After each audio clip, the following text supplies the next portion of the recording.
Hola amigos, el día de hoy veremos como tema principal vasos sanguíneos, con las diferencias de las venas y las arterias. El corazón es el encargado de llevar oxígeno a todo nuestro cuerpo, pero no es como nos lo han presentado. Principalmente, el corazón tiene 4 cavidades: la aurícula derecha, la aurícula izquierda, el ventrículo derecho y el ventrículo izquierdo. Todas estas cavidades son las encargadas de realizar nuestra circulación.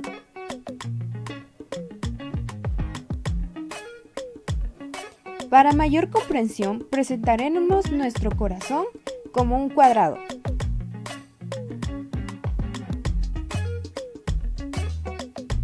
Con 4 cavidades. Tenemos la aurícula derecha, la aurícula izquierda, el ventrículo derecho y el ventrículo izquierdo. La aurícula derecha es importante porque se llena de sangre venosa de todo el cuerpo por medio de 3 vasos llamados las venas cava superior, vena cava inferior y el seno venoso coronario. Luego, la sangre se drena y pasa de la aurícula derecha al ventrículo derecho por medio de la válvula tricúspide. El ventrículo derecho recibe la sangre venosa y luego se contrae para que pase hacia la válvula pulmonar, en la cual nace la arteria pulmonar, la cual es la única arteria que lleva sangre con CO2 hacia los alvéolos. La sangre oxigenada pasa de los alvéolos a las venas pulmonares, las cuales son 2 de cada pulmón y son las únicas venas que transportan oxígeno y llegan a la aurícula izquierda. Al llenarse la aurícula izquierda de sangre oxigenada, se abre la válvula mitral, la cual permite el paso de sangre hacia el ventrículo izquierdo. El ventrículo izquierdo necesita más espacio y más masa muscular, porque es el encargado de llevar la sangre al resto del cuerpo por medio de la válvula aorta, la cual se conecta con la arteria aorta, que es la que se divide en todas las arterias de nuestro cuerpo. Sabemos que el movimiento de la sangre arterial se da gracias a la presión ejercida por el ventrículo izquierdo del corazón. Ahora tendremos la diferencia entre las arterias y las venas. El sistema arterial comienza en el corazón y termina en las células. Las arterias son los vasos encargados de portar la sangre del corazón a todo el cuerpo. Estas se hacen más pequeñas a medida que se ramifican y se alejan del corazón, llamadas arteriolas. Luego, los capilares arteriales. Y por último, la ramificación más fina, los vasa vasorum, que son vasos intermedios entre arterias y venas, donde la sangre arterial pasa a ser sangre venosa cargada de CO2. La sangre, al cambiar su composición, también cambia de dirección y se basa en que se vuelven capilares venosos. Luego se engruesan pasando a ser vénulas y por último, venas. Luego pasan a ser las 3 venas más importantes, la cava superior, la cava inferior y el seno venoso coronario. Ahora presentaremos las capas vasculares. La capa íntima es la capa más interna de la pared vascular y es la capa más íntima con su sangre. Es decir, es la que está en contacto con la sangre y está formada por las células endoteliales. Es el tejido vivo donde se realizan el proceso de inflamación, control de la presión arterial y coagulación. La capa media está compuesta por muchas fibras musculares lisas y elásticas. Las fibras elásticas de la capa media son las que confieren elasticidad y pulsabilidad a la arteria, a diferencia de la vena, que posee muy escasa capa elástica, por lo que las venas no pulsan. Por esta característica de tener más fibras elásticas en la capa media, las arterias pueden disminuir la presión arterial. A diferencia de las arterias, las venas no pueden disminuir la presión arterial porque las fibras elásticas de su capa media son menos. Por lo tanto, ellas solo conservan la presión arterial. Estos datos son muy importantes para entender por qué hay una arteria pulmonar, la cual es la única arteria que lleva sangre con CO2 hacia los alvéolos. Que esta arteria se encarga de disminuir la presión de la sangre que sale de la válvula pulmonar y de esta forma que ocurre el cambio de gases. La capa adventicia, que es la capa más externa de nuestra pared vascular, está compuesta principalmente de fibroblastos y tejidos laxos. Dan cierta estabilidad o dureza a los vasos sanguíneos. Es lo suficientemente resistente como para sostener las arterias y las venas y anclarlas a las estructuras circundantes, pero lo suficientemente elástica como para permitir que la arteria se expanda y contraiga en respuesta a los latidos de nuestro corazón. ¿Y cómo la capa íntima y la capa media influyen en la presión arterial? Cuando el nervio simpático se activa, el endotelio de la capa íntima produce endotolina. Ella es la responsable que el músculo liso de las arterias se contraen en la capa media y ocurre que el vaso sanguíneo sea más estrecho, por lo que la presión aumenta. ¿Y por qué el exceso de grasa es malo para nuestra salud? Es porque la grasa se queda pegada en la capa íntima, por lo que los vasos sanguíneos se endurecen y la presión arterial es escasa. Cuando se activa el nervio parasimpático, el endotelio produce óxido nítrico en la capa íntima, pero actúa en la capa media, por lo que el músculo liso se relaja y el vaso sanguíneo es menos estrecho. Recapitulemos. Diferencias entre arterias y venas. La sangre que circula en las arterias es ricamente oxigenada, excepto en la arteria pulmonar. La sangre que circula en las venas es poco oxigenada, exceptuando las venas pulmonares y sus aferentes. Las arterias salen del corazón. Las venas vuelven al corazón. Las arterias se abren en un ventrículo y las venas se abren en una aurícula. Ellas se subdividen más y más y las venas se reúnen más y más. Las arterias tienen una túnica media que es más gruesa y tiene fibras elásticas. La túnica de las venas es delgada y carece de fibras elásticas. Vacías conservan su calibre. Las venas vacías unen sus paredes internas.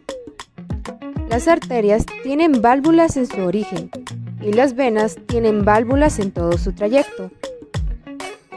El recorrido de las arterias generalmente es profundo. El recorrido de las venas muchas veces es superficial. Las arterias, al ser cortadas, la sangre fluye en mayor cantidad. Las venas, al ser cortadas, la sangre fluye en forma continua. La dilatación de las arterias produce aneurismas y la dilatación de las venas produce várices. Y por último, el dato más importante, las arterias cumplen la función de distribuir la sangre por todo el organismo. Las venas cumplen la función de recoger la sangre del organismo y llevarlos hacia el corazón. Un aneurisma es un ensanchamiento o abombamiento anormal de una parte en la arteria debido a debilidad en la pared del vaso sanguíneo. La presión arterial alta, el colesterol alto y el tabaquismo pueden aumentar el riesgo de ciertos tipos de aneurismas. Se cree que la presión arterial alta juega un papel en los aneurismas aórticos abdominales. La enfermedad ateroesclerótica también puede llevar a la formación de algunos aneurismas. Algunos genes o condiciones como la displasia fibromuscular pueden resultar en aneurismas. Tipos de aneurismas.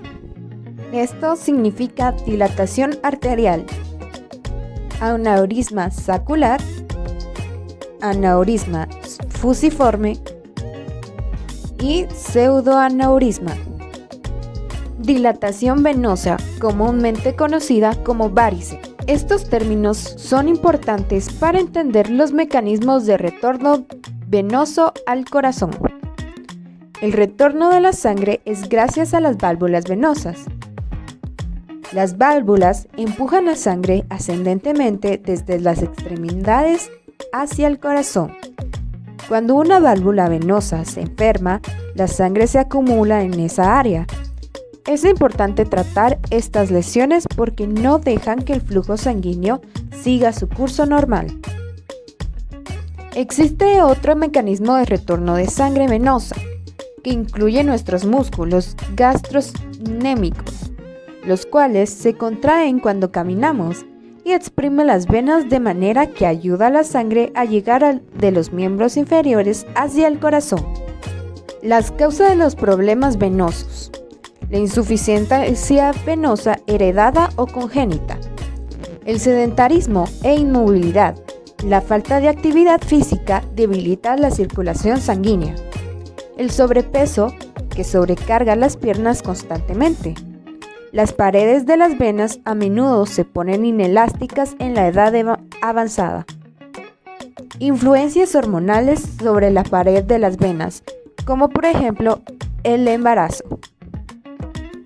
Los síntomas en secuencia temporal son picazón y hormigueo, sensación de pesadez e hinchazón por las noches, dolor y cambios en la piel. Para evitar los problemas de insuficiencia venosa es importante tener una vida activa, hacer ejercicio, dormir bien, alimentarse correctamente, tomar mucha agua y no practicar el sedentarismo. Ahora que tenemos claro estos conceptos, podemos proseguir con diástole y sístole. La sístole y la diástole son dos etapas del ciclo cardíaco. La sístole es la fase de contracción del corazón, donde la sangre es bombeada a los vasos, y la diástole es la fase de relajación, que permite que la sangre entre en el corazón. En un adulto normal, el promedio de la presión sistólica es de 120 milímetros de mercurio, mientras que la diastólica es de 80 mililitros de mercurio.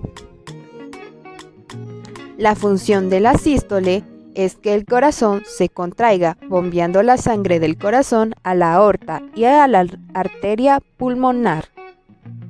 La función de la diástole es que el corazón se relaje, permitiendo que las cámaras cardíacas sean llenadas con sangre, que viene de las venas pulmonares y venas cavas. La lectura de la presión sanguínea se mide en milímetros de mercurio y se suministra en dos números. El número más alto es la lectura de la presión arterial sistólica, que representa la presión máxima ejercida cuando el corazón se contrae. El número más bajo es la lectura de la presión arterial diastólica, que representa la presión mínima en las arterias cuando el corazón está en reposo. Entonces, si el médico dice que su presión es de 120 por 80, significa que en la sístole es de 120 y en la diástole es de 80. En cuanto a los latidos del corazón, que pueden ser oídos con un estetoscopio, el primer golpe marca el inicio de la sístole y el segundo es el inicio de la diástole. Es importante estar conscientes de nuestra frecuencia cardíaca, ya que el aparato circulatorio se extiende a través de todo nuestro cuerpo, funcionando como una máquina bien aceitada, transportando en la sangre componentes funcionales para que el organismo funcione como se debe. Así, si el sistema circulatorio funciona mal, se verá afectada nuestra salud por completo. ¿Sabías que El sistema circulatorio, si lo extendemos, ¿sería capaz de dar 2,5 vueltas a la Tierra? Sí, el sistema circulatorio está compuesto por una cantidad impresionante de vasos sanguíneos, arterias y capilares. Si las tomáramos todas y las ordenáramos una tras otra, obtendríamos una fila de 100.000 kilómetros. Los glóbulos rojos deben ajustarse para pasar por los vasos sanguíneos.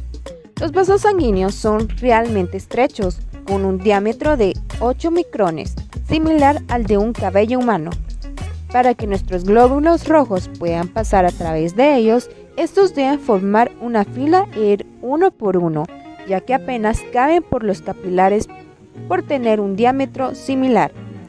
Existen vasos sanguíneos todavía más pequeños, y en esos casos los glóbulos rojos se comprimen al máximo para poder circular. A mayor tamaño, menor ritmo cardíaco. Lo lógico sería pensar que los animales más grandes tendrían también un ritmo cardíaco más elevado, pero el sistema circulatorio funciona al revés. Una ballena azul tiene un ritmo cardíaco promedio de 5 latidos por minuto, mientras que el de una musaraña es de 1.000 latidos por minuto. Los seres humanos tenemos un ritmo cardíaco de 75 latidos por minuto en promedio cuando estamos en reposo. Al hacer actividad física, este sube. El corazón sigue latiendo fuera del cuerpo. Si le sacas el corazón del cuerpo a una persona, este no se detiene de inmediato, sino que sigue latiendo fuera del organismo, aunque no esté conectado al sistema circulatorio. Esto se debe a que el corazón genera sus propios impulsos eléctricos, que se desencadenan los latidos, los que continuarán mientras el corazón aún tenga oxígeno. Hace miles de años se estudia el sistema circulatorio. Al ser uno de los más importantes del cuerpo, culturas antiguas como los egipcios estudiaron el sistema circulatorio. Las primeras investigaciones encontradas datan del siglo XVI a.C. Los egipcios creían que el corazón era el órgano donde se realizaban las labores para el funcionamiento del cuerpo, además de ser fuente de emociones, sabiduría y recuerdos. Los médicos siguieron un modelo equivocado por más de 1500 años. Sí, en el siglo II, el médico y filósofo griego Galeno de Pérgamo creó un modelo del sistema circulatorio que se consideró correcto hasta el año 1600. Tuvieron que pasar 1500 años para que el médico inglés William Henry se diera cuenta de que el modelo estaba errado y lo corrigiera hasta la base que conocemos hoy. Los glóbulos rojos son realmente especiales porque se encargan de transportar el oxígeno. Son carentes de núcleo, por lo que no se sintetizan o dividen. La vida de un glóbulo rojo es de 120 días. Pasando este periodo, estos mueren, pero no nos afecta, ya que la médula produce nuevos de forma continua. El cateterismo cardíaco fue descubierto en una autocirugía. El cateterismo cardíaco es un procedimiento mínimamente invasivo en el cual se introduce un pequeño catéter a través de los vasos sanguíneos hasta dirigirse al corazón. Se le utiliza para realizar una serie de exámenes. Este procedimiento, desarrollado por el médico Werner Grossmann en 1929, tuvo al mismo doctor como sujeto de experimentación. Este Galeno, con la ayuda de una enfermera y máquina de rayos X, introdujo un catéter de 60 centímetros desde su brazo hasta el corazón. La sangre humana puede tener diferentes colores. Cuando hablamos de sangre, el color rojo se nos viene a la mente, y en el caso de la realeza, se habla de sangre azul. Lo cierto es que la sangre puede adoptar otro tipo de tonalidades, según la concentración de oxígeno en ella. Nuestras venas pueden parecer azules, pero nuestra sangre nunca lo es. La vida en el espacio exterior afecta nuestro sistema circulatorio. El pasar un tiempo en órbita, ya sea en un transbordador o en la Estación Espacial Internacional, produce efectos en el sistema circulatorio provocados por la falta de gravedad. El fluido sanguíneo se concentra en el pecho y cabeza, y el corazón debe agrandarse para trabajar extra. Si bien la cantidad de sangre en el cuerpo no cambia, nuestro organismo lo interpreta como si tuviéramos un exceso de fluidos y reacciona reduciendo la circulación sanguínea. Eso sí, las cosas vuelven a la normalidad al regresar a la Tierra, y antes de viajar al espacio, los astronautas se someten a una serie de pruebas médicas para asegurarse de que el corazón resistirá a las exigencias de las misiones espaciales.